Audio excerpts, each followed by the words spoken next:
Cumprimento a igreja com a paz do Senhor Jesus. Amém. Amém. Irmãos, abra a Bíblia de vocês na Epístola de 2 Coríntios, lá no capítulo 13. 2 Coríntios. Mateus, Marcos, Lucas, João, Atos dos Apóstolos, Romanos, 1 Coríntios, 2 Coríntios.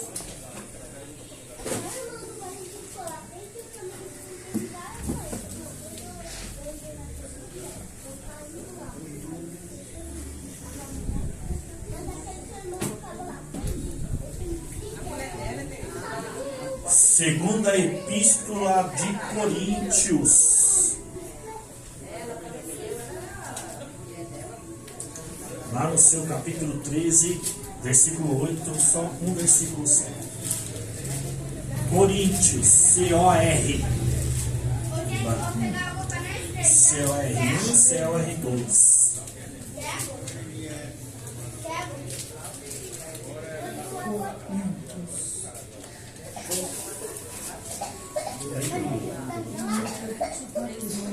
Isso.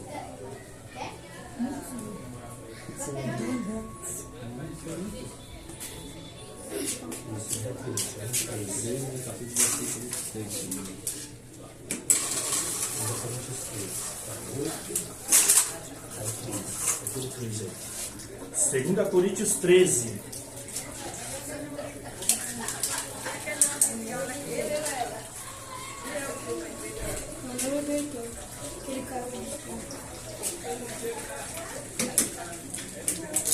Show, irmão. Aqui, ó. Jesus. Show, irmão Leandro. Achei. 2 Coríntios capítulo 13, versículo 8.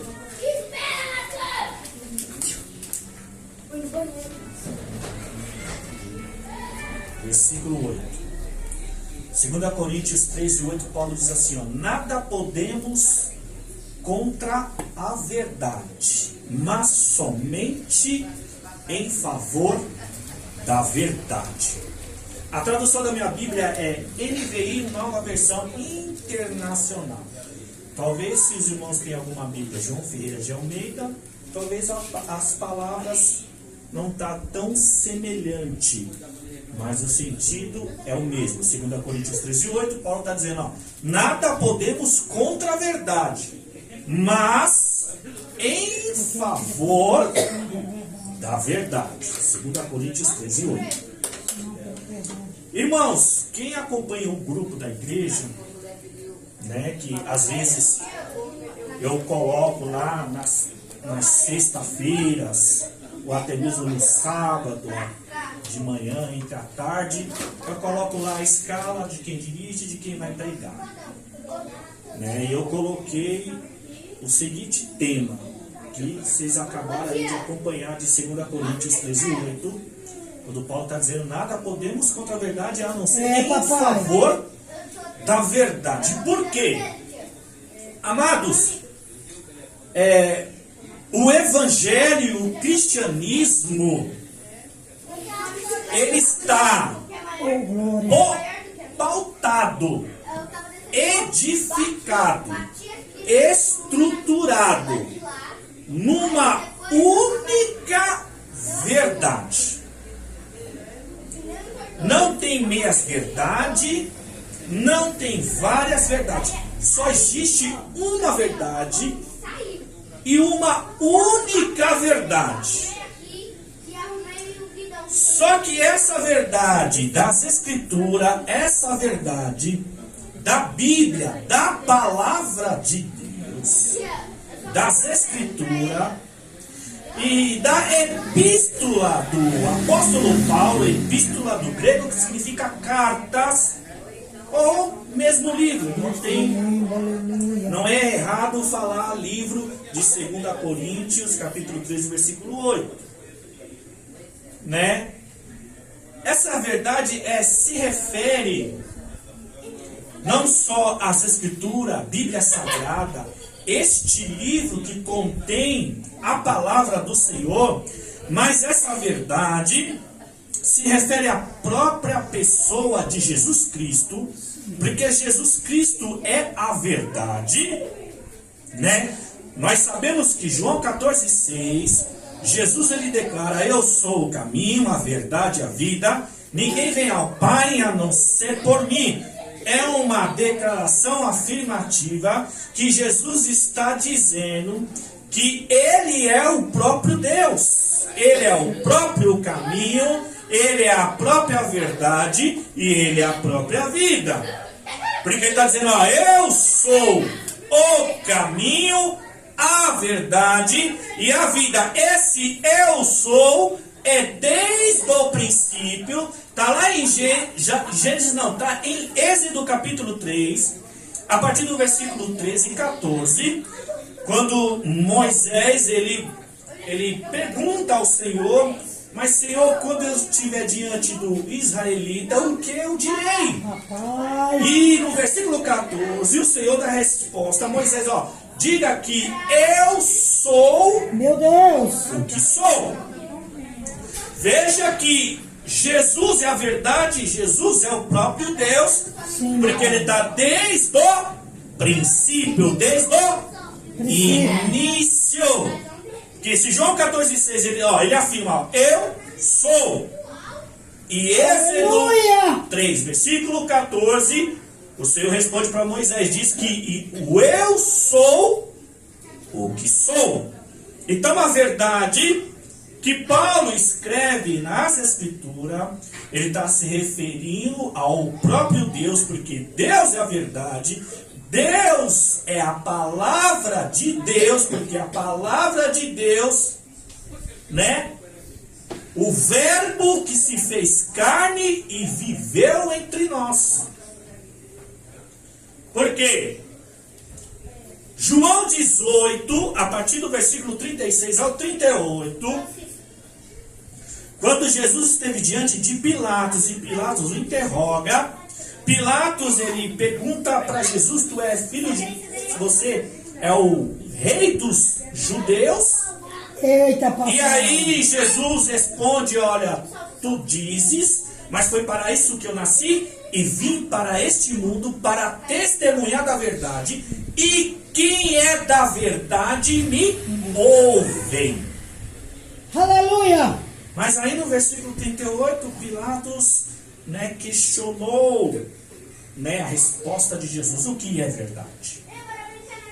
Pilatos faz uma pergunta interrogativa a Jesus: o que é verdade? O que é verdade?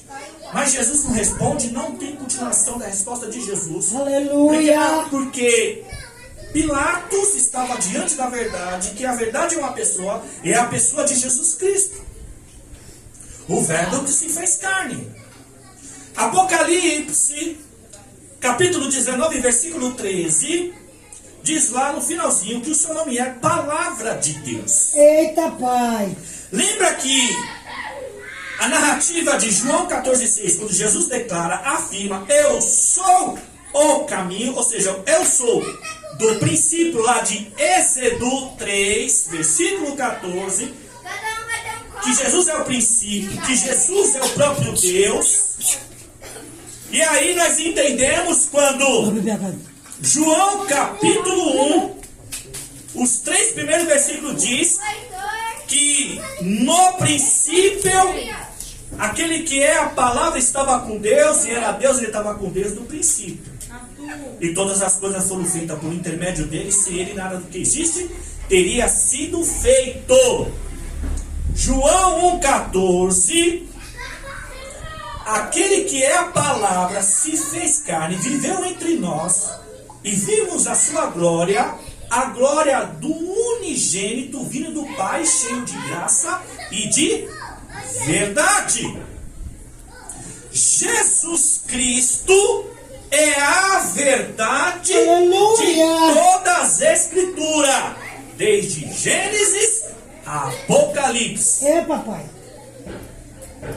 Então, quando o Paulo está dizendo que nada podemos contra a verdade, a não ser em favor da verdade, não tem como negar a verdade das Escrituras, ou seja, se nós negar as verdades das Escrituras, nós estamos negando o próprio Jesus Cristo, o Filho de Deus. Agora, o que é negar a verdade, pastor? É pregar heresias. É pregar aquilo que não está nas Escrituras. Eita, Deus bom. É ensinar algo que as Escrituras não diz. Deus bom. Porque as Escrituras está exposta a nós para que nós aprendemos a viver uma vida com Deus. Aleluia. Para que nós sejamos instruídos a caminhar no caminho da verdade, que é Jesus Cristo. Oh, meu Porque Deus, Ele é o bom. caminho. Então, negar a verdade e contra a verdade é ir contra o próprio Deus. É. O Deus das Escrituras. Manda Jesus. O Deus das Escrituras é sagrado. Ir contra a verdade é ir contra Jesus. É. Pregar heresias é negar o nome de Jesus. Meu Deus. É negar os mandamentos e os ensinamentos de Jesus. Porque, como eu já disse muitas das vezes, se pregam tudo hoje nas igrejas, mas não prega Jesus. Não se prega mais salvação. Não se fala sobre o inferno e nem fala sobre o céu. Não se fala mais, não se prioriza mais o caminho correto que leva à salvação de vida eterna. Por quê? Porque sabemos que a verdade das Escrituras, da palavra de Deus, nos confronta. Aleluia. E o ser humano em si mesmo não gosta de ser confrontado. Só que no mesmo texto aí, de 2 Coríntios 13, 8, se vocês voltar 3 versículos, está no versículo 5, 2 Coríntios 13, 5, Paulo diz assim, ó: examine-se, porém, para ver se vocês estão na fé e provem-se a si mesmos. A verdade nos confronta. E não podemos ir contra a verdade, mas a não ser em favor da verdade. A verdade, ela vai nos confrontar. E o ser humano em si não gosta de ser confrontado.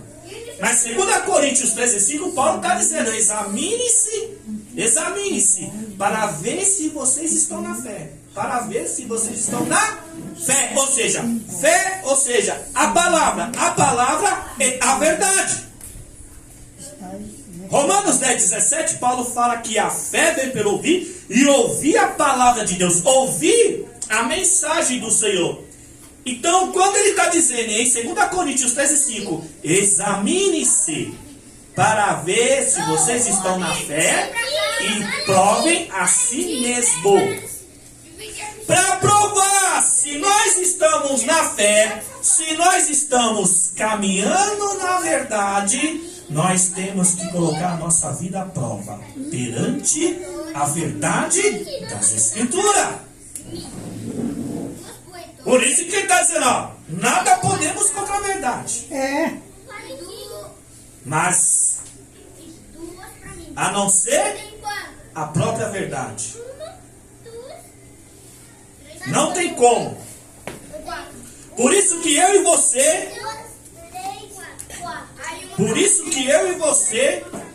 nós temos que não só examinar a nós mesmos, para ver se a nossa vida está sendo conduzida, dirigida pela verdade das Escrituras, mas também, examinar este evangelho que estão pregando, examinar esse cristianismo que está nos ensinando. Então, quando nós ouvimos o evangelho ou aprendemos o cristianismo, nós temos que examinar através das Escrituras se é verdade mesmo. Porque esse evangelho, da forma que é pregada, com técnicas, com sabedoria humana, com intelecto, porque os doutores e os mestres da lei, muitas das vezes prega e ensina aquilo que aprendeu nas faculdades teológicas acadêmicas. Vou repetir, já disse muitas vezes, não sou contra o ensino acadêmico. Mas a palavra de Deus não é só um conhecimento intelectual. A palavra de Deus é um conhecimento para que as vendas dos nossos olhos, Ô, papai! as escamas que Tira, há meu Deus do meu. no olho da humanidade, ela venha a cair. E nós que estamos aqui hoje buscando o Senhor, né, ouvindo essa instrução, para que cada dia mais os nossos olhos sejam libertos, abertos espiritualmente. Então a palavra de Deus não é só um aprendizado intelectual acadêmico, na forma que estão pregando e ensinando, através das técnicas que eu já disse aqui sobre PNL, que é a programação neurolinguística. A palavra de Deus não é para ser palestrada. A palavra de Deus não é o intelecto humano, ou seja, de motivacional, ou seja, só motivar você a conquistar meios de bênçãos e vitória. A palavra de Deus não é para ser pregada como coach, ou seja, de dar um simples treinamento usando o nome de Deus. Amados, se Jesus está para voltar e os sinais que antecedem a volta do Senhor estão diante dos nossos olhos, mas você só pode ter essa percepção, esse discernimento, se você ler as Escrituras Sagradas. Porque o mundo está mergulhando de mal a pior a cada dia que se passa. Nós estamos vendo uma sociedade ímpia sem Deus se afundar cada vez mais nas suas iniquidades. A vida hoje é como um copo descartável. As pessoas matam umas às outras sem pensar, sem raciocinar, sem saber do que está fazendo. Porque quando você liga a televisão, é só desgraça, irmãos. As famílias se destruindo, entre pais e mães e filhos, casamentos, né, sendo destruídos, não é só divórcio, mas é morte. Então o mundo está de mal a pior. Por quê? Porque o mundo está sendo programado. São ideologias satânicas, uma cultura perversa, as músicas cheias de ideologia perversas, imorais, cheia de promiscuidade. E o que me espanta é que isso está contaminando o povo de Deus, e o povo de Deus não tem mais discernimento. Porque o povo de Deus não tem mais discernimento? Porque a palavra, a verdade, não está sendo priorizada. Para que essas coisas, para que a corrupção do mundo, ou seja, né, o modo e o estilo de vida mundano dessa sociedade ímpia sem Deus não venha nos contaminar. Porque o estilo da sociedade ímpia sem Deus está corrompendo o povo de Deus. Mas a própria liderança está sendo cúmplice. Por quê? Porque na antiguidade, desde o Antigo Testamento, e até mesmo na época dos discípulos, Babilônia Babilônia está no meio das igrejas. A idolatria, a imoralidade, a promiscuidade. Porque o povo estão idolatrando pastores, pregadores, cantores.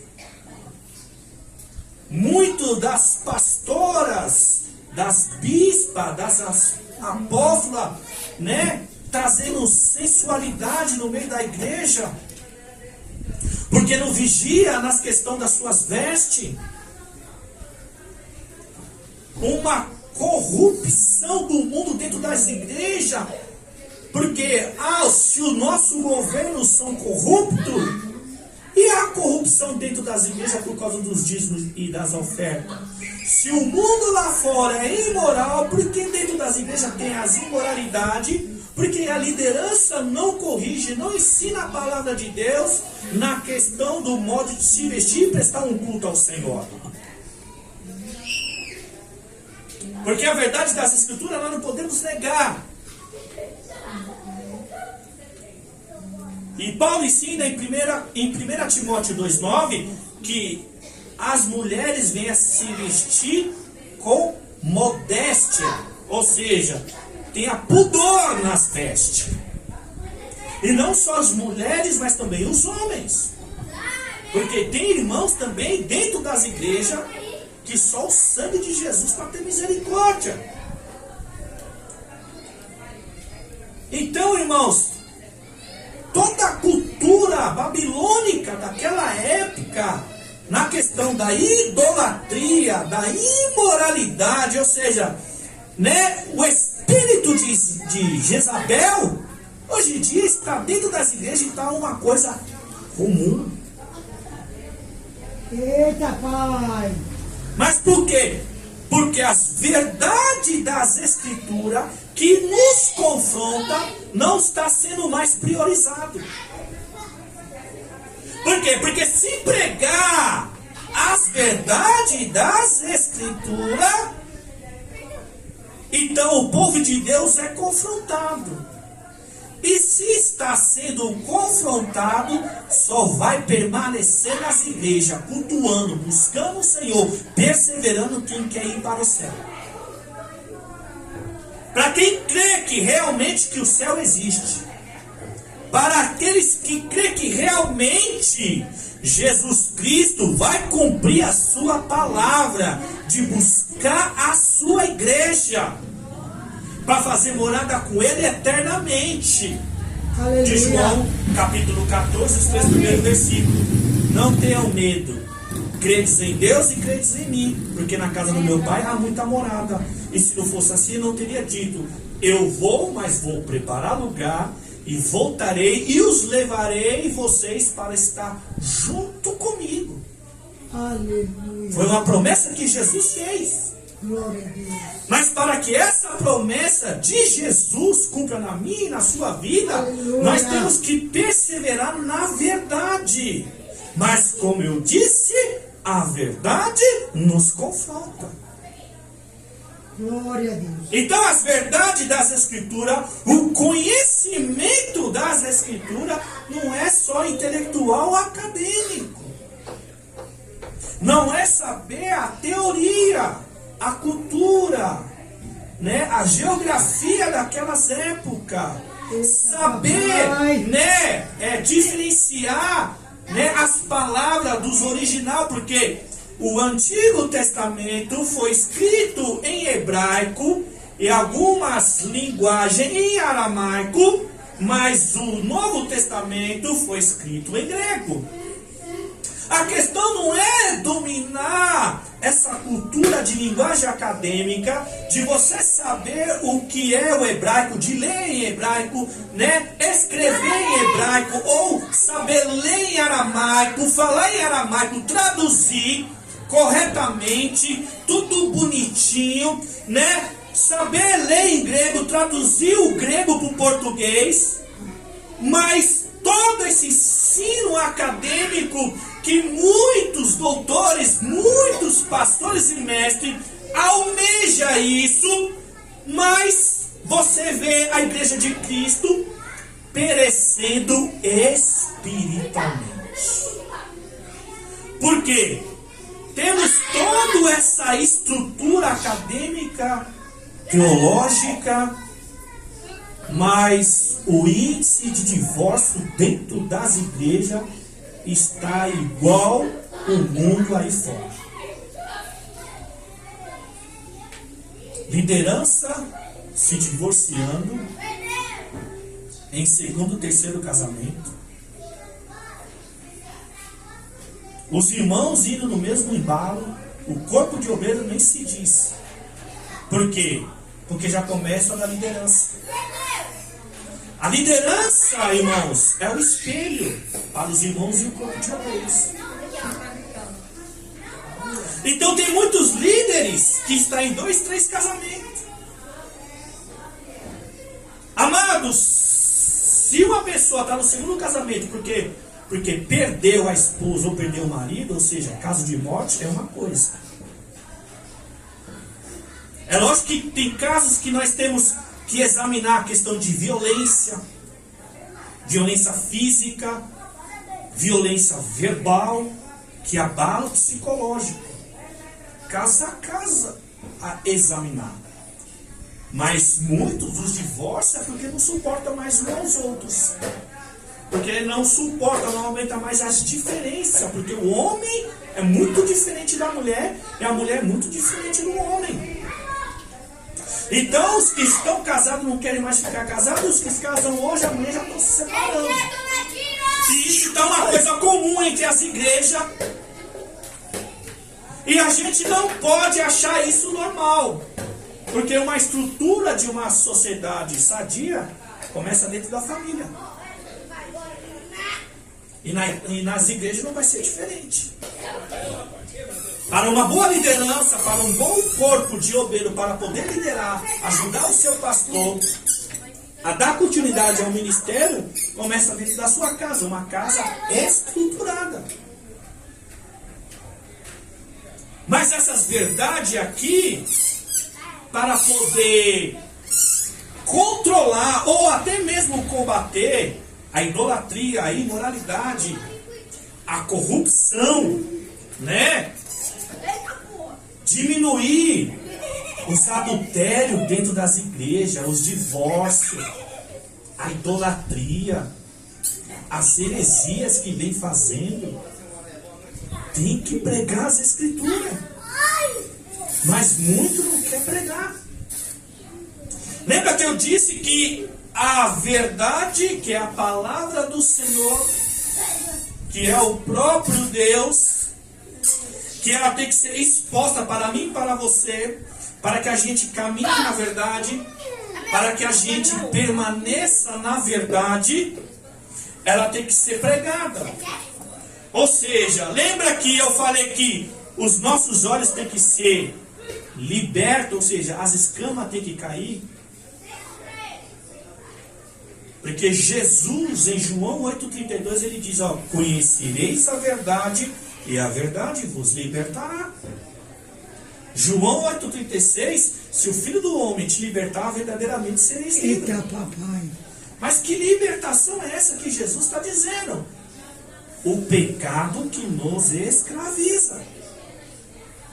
É para isso que se deve ensinar as Escrituras. É para isso que eu e você temos que ler as Escrituras.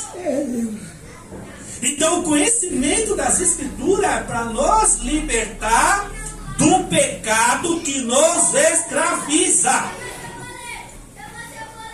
Ou seja, tudo aquilo que nos leva à maldade, aquilo que é errado, aquilo que é mal, aquilo que venha desagradar a Deus, entristecer o Espírito Santo, de nos afastar da presença de Deus, é pecado. O que é pecado, pastor? Resumindo, pecado é aquilo que nos leva à culpa. Então, tudo aquilo que nós fazemos e a nossa consciência nos culpa, é pecado. E a palavra de Deus, ela está para nos libertar dessa consciência de culpa. Não significa que nunca mais você vai pecar, porque pecamos, tropeçamos de várias maneiras. Foi Jesus que disse em Lucas 17:1 que é impossível, é inevitável que alguém não faça o homem pecar. Ou seja, não há nada que possa ser evitado que não venha fazer o homem a tropeçar, a pecar. Mas a libertação da palavra de Deus, de João 8,32, conhecereis a verdade, e a verdade vos libertará, é conhecer o que está escrito aqui. Se eu e você conhecer o que está escrito aqui, a gente conhece o próprio Deus, o próprio Jesus. E quando nós conhecemos Jesus através das Escrituras, nós é liberto. Por isso que na continuação do texto de João 8,36, se o Filho do Homem vos libertar, verdadeiramente sereis livres. Você entendeu agora? No 32 ele está dizendo, conhecereis a verdade. Sabe o que Jesus está dizendo? Se vocês me conhecerem, se eu e vocês, se nós como igreja conhecer Jesus através das Escrituras, seremos libertos. As escamas dos olhos caem. Os nossos olhos é aberto. Aberto para quê, pastor? Discernimento. Discernir o que é bem, o que é mal, o que é bom, o que é ruim, o que é certo e o que é errado. Quando você é liberto através das Escrituras, porque você conheceu Jesus, porque as Escrituras nos levam até Jesus, saber quem é Jesus, o que ele é, o que ele faz, o que ele exige de nós. Então quando Jesus diz, e conhecereis a verdade vos libertará, Jesus está dizendo dele mesmo, ó, se vocês me conhecerem, eu vou te libertar. Esse jugo de pecado eu vou tirar de vós. Ou seja, se Jesus nos libertar, a gente não vai ser mais escravizado do pecado. Ou seja, a gente não vai levar mais uma vida pecaminosa quando nós levava antes, quando a gente não conhecia Deus. Então, um exemplo, pastor. 2 Pedro 2,19 diz assim: de quem o homem é vencido, do tal torna-se servo. Vou repetir. 2 Pedro 2,19. Pedro diz assim, ó: de quem o homem é vencido, do tal torna-se servo. Então, o que é ser escravo do pecado? Tudo aquilo que te vence. Se a pornografia me vence, eu sou servo da pornografia. Se o álcool, a bebida me vence, eu sou servo do álcool, eu sou servo da bebida. Se eu tiver no adultério, o adultério me vence, eu sou servo do adultério, ou seja, eu não consigo ser fiel a uma mulher. Se o cigarro ou outros tipos de droga me vence, ou seja, eu não consigo ter domínio sobre isso, eu sinto vontade, e pelo sentir vontade e o desejo eu cedo, então eu sou dominado. E se eu sou dominado, eu sou escravo. Mas quando Jesus liberta através da verdade, porque você conheceu a verdade levou até Jesus, e se levou até Jesus, Jesus libertou. Por mais que você sente vontade e desejo, você fala, não vou fazer, não quero. É simples assim, irmãos. Mas essa verdade simples aqui que vocês estão ouvindo, muitos não querem pregar. Mas querem pregar com técnicas, querem pregar com sabedoria, com intelectual, com palavras difíceis, de querer traduzir o grego, o hebraico, o aramaico, sei lá mais o quê. E muito do povo não entende. Mas Paulo está dizendo, nada podemos contra a verdade, mas não ser em favor da verdade. Mas essa verdade não é só letra, é uma pessoa, e essa pessoa é Jesus. Se eu e você não conhecer a verdade, nós pode viver um evangelho de religiosidade, se tornar um religioso, só vir aqui, sentar na cadeira, ouvir o louvor, ouvir uma palavra e ir para casa e a vida não muda. Porque religioso é assim. Religioso só vem por querer vir. Acabou o culto, vai para casa. Ou seja, não tem compromisso com Deus. Não se aproxima do Senhor. Não tem conhecimento de Deus. Não tem intimidade com o Espírito Santo. Mas Jesus, em João 5, versículo 39, ele diz: olha, vocês não estudam cuidadosamente as Escrituras, porque delas vocês têm a vida eterna, e são elas que testificam a meu respeito. Então, o que nos leva à vida eterna é as Escrituras. O que nos leva a conhecer a Jesus, saber quem é Jesus, o que ele faz, o que Jesus exige de nós, é através das Escrituras. Estudar as Escrituras não é estudar de maneira intelectual. Mas se quer estudar numa faculdade teológica acadêmica, vá lá, faz e tira seu diploma. Mas o que muda as Escrituras é se as Escrituras, se todo esse ensino acadêmico e intelectual te levar até Cristo, de você ter intimidade.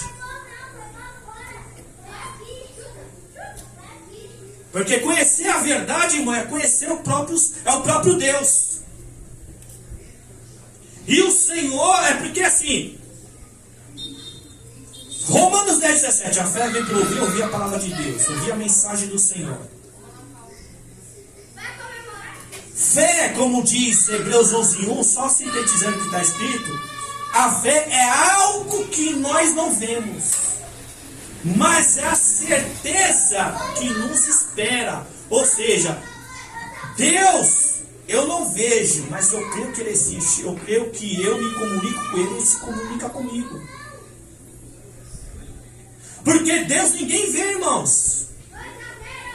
Muitas das vezes, quando nós falamos com o Senhor através da oração, às vezes parece loucura, porque você não está vendo nada. Porque é questão de fé. Fé não é algo que se vê, mas o que não se vê. Porque se nós pudéssemos ver Deus como Ele é, seria muito fácil orar, buscar sua presença. Você está me entendendo? Mas Hebreus 11:6 diz assim: sem fé é impossível agradar a Deus. Quem dele se aproxima precisa crer que Ele existe e recompensa o que o buscam.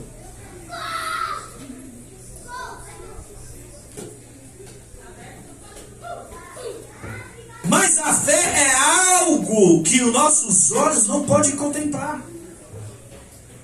Mas à medida que você lê a sua Bíblia Sagrada e medita no que está escrito, e quando entra no seu coração e você começa a praticar, aí você começa a sentir o Criador. E o Criador começa a se revelar a você. Mas é aos poucos. Provérbios 1:23 diz assim, ó: se acatarem a minha repreensão, lhes darei um espírito de sabedoria e revelarei a vocês os meus pensamentos. Sabe o que é acatar a minha repreensão?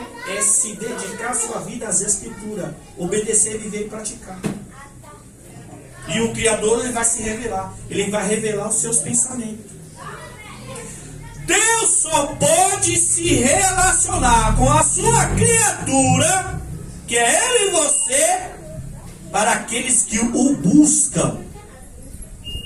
E o buscam através da leitura da palavra e da oração.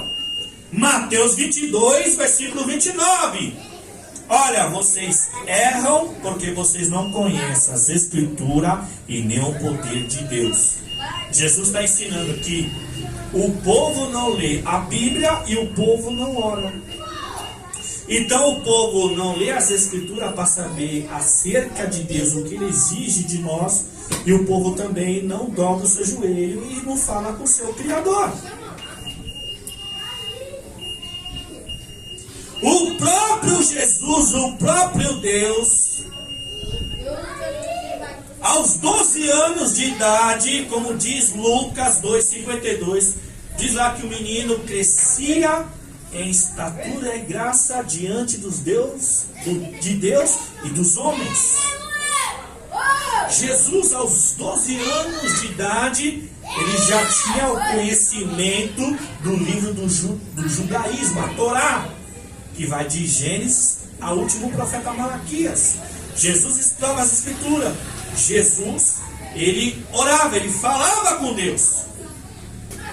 E aí você tem que fazer o mesmo para conhecer a verdade, para que a gente seja liberto, para que nós tenha discernimento espiritual, percepção das coisas que estão acontecendo nos dias de hoje, principalmente o engano dentro das igrejas, e as igrejas estão mergulhadas num espírito de engano, e ela não consegue mais discernir, porque ela está mergulhada nas suas emoções carnais, nas suas ilusões de querer ter uma vida só próspera, de ter só bens materiais. Mas a verdade das Escrituras, em 2 Crônicas 7,14, para que a gente não venha se corromper por este engano, antes de citar esse texto, o que nós devemos fazer? Efésios 5,14, desperta tu que dormes, levanta dentro dos mortos, e Cristo resplandecerá sobre ti. Como é que eu me levanto dentro dos mortos? 2 Crônicas, capítulo 7, versículo 14. Se o meu povo, que se chama pelo meu nome, se humilhar, orar, jejuar, se desviar do seu mau caminho, do céu eu ouvirei, perdoarei os seus pecados e sararei a sua terra. Mas por que o povo de Deus não chega ao arrependimento? Porque a verdade das Escrituras não é pregada. Para que o povo de Deus se arrependa, a palavra tem que ser pregada. E a palavra tem que confrontar. Porque se não há confronto, não há arrependimento. Se não há arrependimento, não há transformação. Se não há transformação, não há um estilo de vida em Cristo Jesus. De 2 Coríntios 5,17. Quem está em Cristo, nova criatura é, as coisas velhas já se passaram, eis que tudo se fez novo. Ou seja, é um novo viver, é um novo andar, é um novo vestir, é um novo pensar, é um novo estilo de vida. Ou seja, a minha vida e a sua vida tem que glorificar ao Senhor. Ou seja, o meu estilo de vida e o estilo de vida de vocês tem que glorificar o Senhor. Tem que dar fruto.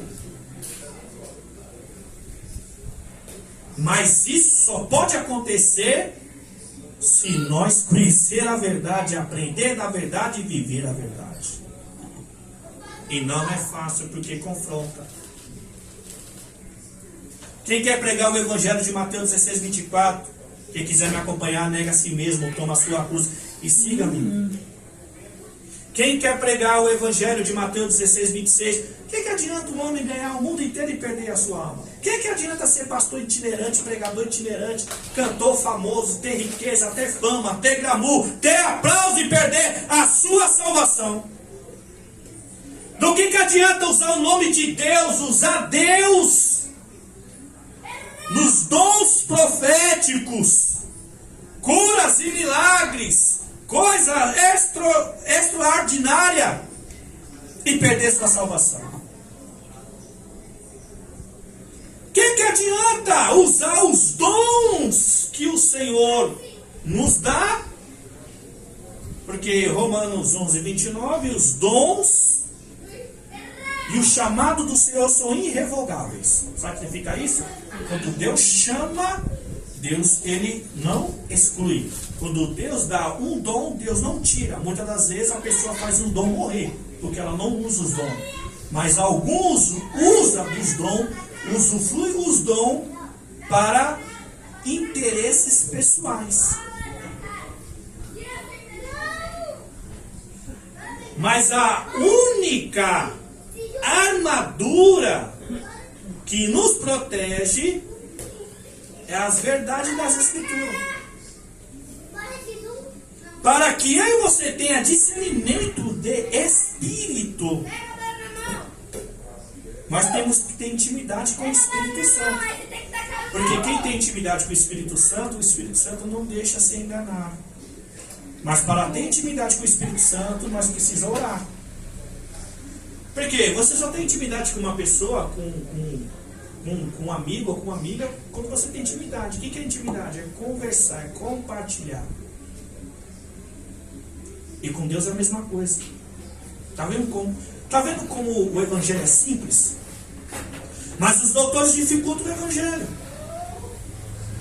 Porque você tem que fazer teologia, porque você tem que fazer escolinha, porque você tem que fazer seminário, porque você tem que comprar livros, você tem que comprar revistinha. Não, meu irmão, leia a Bíblia. Leia, eu sempre prego a mesma coisa. Leia a sua Bíblia Sagrada. Medita. Ore, converse com o Senhor. No seu dia a dia. E aí Deus vai começar a se revelar a você. Mas não, os doutores sempre querem empurrar nas igrejas cursos teológicos, acadêmicos, seminário. Ô irmão, se Lucas 24, 45 lhe abriu o entendimento para compreender as Escrituras, ou seja, sintetizando, é que o Espírito Santo estava abrindo o entendimento do discípulo para poder entender as palavras de Jesus.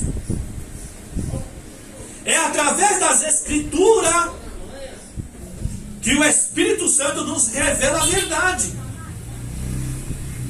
O conhecimento da verdade é para nos libertar dos enganos. Amados, só vou dar um exemplo aqui. Como é que um pastor, uma pastora vai para o monte, segura uma corrente, simbolizando que sua vida está amarrada, está acorrentada. Está lá, irmão, eu vi nas redes sociais, eu não aguento essas coisas, irmão. Eu tenho que falar. Um pastor e uma pastora. Está lá com a corrente, lá no monte, lá na mata lá, aí cava um buraco, aí está com óleo ungido. Aí falando, irmãos, essa corrente aqui, que acorrenta a sua vida, que sua vida está amarrada.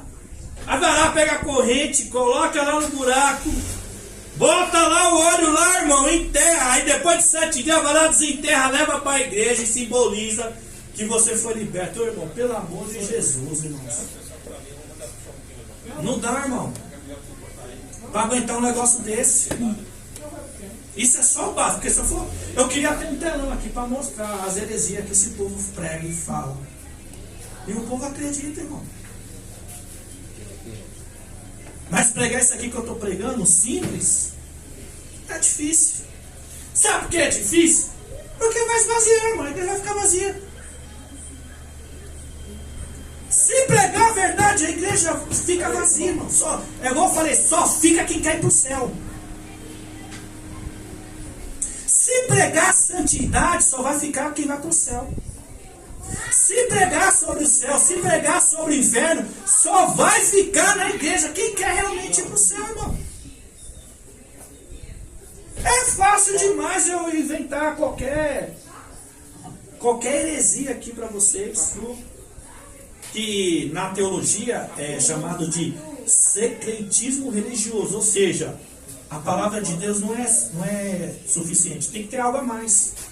Ou seja, além da palavra tem que ter o lencinho, tem que ter a água, tem que ter a rosa, tem que ter o perfume, tem que ter a cama, tem que ter lá, sei lá mais o que eles inventam. A vassoura, a fogueira santa. Você está me entendendo? Ou seja, a palavra de Deus não é mais suficiente.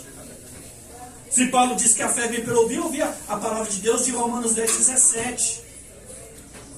Ou seja, a ensinar vocês a procurar ter relacionamento com o Espírito Santo através da oração, através do jejum, através da palavra. São poucos que ensinam isso. enterrar uma corrente, jogar óleo dentro, enterrar, esperar 7 dias, desenterrar, levar na igreja e ficar simbolizando que a corrente que amarra as suas finanças, o seu casamento, sei lá mais o quê. Ô irmão, quer? Ô irmão, por que não ensina sobre casamento em Gênesis 2, versículo 24?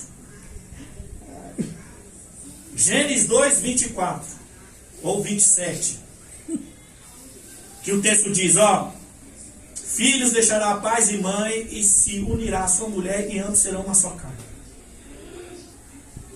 Por que não ensina Efésios capítulo 6 a partir do versículo 22? Que o homem tem que amar a sua mulher como Cristo amou a igreja. Ixi, estreitou agora, hein? Porque Cristo morreu pela igreja. Então o marido tem que morrer pela mulher. Mas continuando o texto de Efésios capítulo 6 a partir do versículo 22, que a mulher tem que ser submissa ao marido. Ou seja, a mulher não é só auxiliadora, submissão. Veja bem, mulher, submissão não quer dizer que você tem que só obedecer o seu marido. Ou seja, agora meu marido vai mandar em mim. Não, não é isso. Ser submissão é ser auxiliadora e acatar o que o marido fala. É difícil para os dois. O homem tem que morrer pela mulher. Porque se o mandamento é amar a mulher como Cristo amou a igreja, o homem tem que dar a vida pela mulher.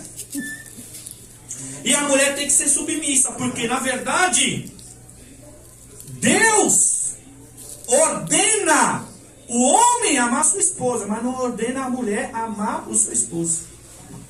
E pastor, parece ser contraditório. Quem deve amar é o homem. E Deus sabe que a mulher não ama. E quando eu falo de amor, eu falo de paixão e sentimento. É só o homem que tem isso. Quem falou? Irmã, Deus diz: o homem deve amar a mulher como amou a igreja. É amar, é se doar, é uma doação. Ou seja, até a morte. Mulher também, tem um monte morrendo por aí, né? A mulher não tem o mesmo amor como Cristo amou a igreja, nem o homem. Mas nós homens, nós temos que procurar se aproximar desse amor. Você está entendendo? A hora já está indo. Eu não vou entrar em detalhes agora aqui não. Mas a mulher tem que ser submissa, meio estranho, né? não é meio estranho. Está em Efésios capítulo 6, a partir do versículo 22. É só você ler. Por isso que eu estou falando, a verdade confronta. Tá vendo? Verdade confronta. Não pode ser submissa, não sei. A submissão não é que o homem não pode chegar assim, não, mulher, eu sou seu marido, a Bíblia manda você se submeter, você tem que obedecer o que eu mando. Não é bem assim. Entendeu? Não é bem assim. Mas a mulher tem que ser submissa. Ela tem que auxiliar. O homem, ele é o provedor, é o protetor. A mulher, ela é auxiliadora. Ela vai ajudar. Ela vai aconselhar. Mas muitas das vezes a submissão é onde o homem vê que às vezes a mulher vai quebrar a cara e o homem está ali, não faça isso. Não é assim. Ó, presta atenção, pensa um pouco direitinho. Ser submissa ao marido é escutar o marido, refletir no que ele está falando. Exatamente. Então a verdade confronta, irmão. Então quer ensinar sobre casamento? Gênesis 2:27. Efésios capítulo 6 a partir do versículo 22. Quer mais sobre casamento para quem já é casado, para quem é solteiro? Vou continuar assim. Sei. 1 Coríntios capítulo 7. Se ensinasse nas igrejas para os casais ou para os solteiros, o que é 1 Coríntios capítulo 7, eu acho que o índice de divórcio começava a cair. Se ensinar Romanos capítulo 7, que fala também sobre o casamento, o início do texto, ia diminuir muitos divórcios. Porque tanto 1 Coríntios capítulo 7 fala sobre quem está solteiro e quem está casado. Quem está solteiro não procura se casar, Paulo fala. Mas se casar, não comete pecado, mas enfrentará muitos problemas. Quem é casado, não procure se separar. E se separar, ele tem que permanecer no Senhor. Romanos capítulo 7. A legalidade para o segundo casamento é após a morte. A não ser o que Jesus fala em Mateus, quando ele fala que exceto por imoralidade sexual, ou seja, um adultério. Mas Jesus ele fala que quando o interroga, mas Moisés deu carta de divórcio. Moisés deu carta de divórcio por causa da dureza do coração. Por que há divórcio? Seja ímpio ou seja cristão. Por que tem divórcio? A dureza do coração. O que é a dureza do coração? Não quer perdoar. Ou seja, perdoar no sentido de recomeçar de novo. Então, quando há um divórcio no casamento, é porque ambas as partes não querem um perdão para recomeçar de novo. Ou seja, reconstruir. Porque reconstruir dá trabalho. Então, as pessoas não querem ter trabalho. As pessoas querem mais facilidade. Então, se ensinasse acerca de casamento, tanto para solteiro e para casado, aí as pessoas iam ver que casamento não é mar de rosa como vê em novelas e filmes. Mas por quê? Porque as verdades das escrituras não é exposta. Isso não é nada, irmão. Se eu for falar sobre santidade, se eu for falar, se eu pregar sobre carne e espírito, irmão, é estreito. Você vai dizer, não dá para viver isso aqui não.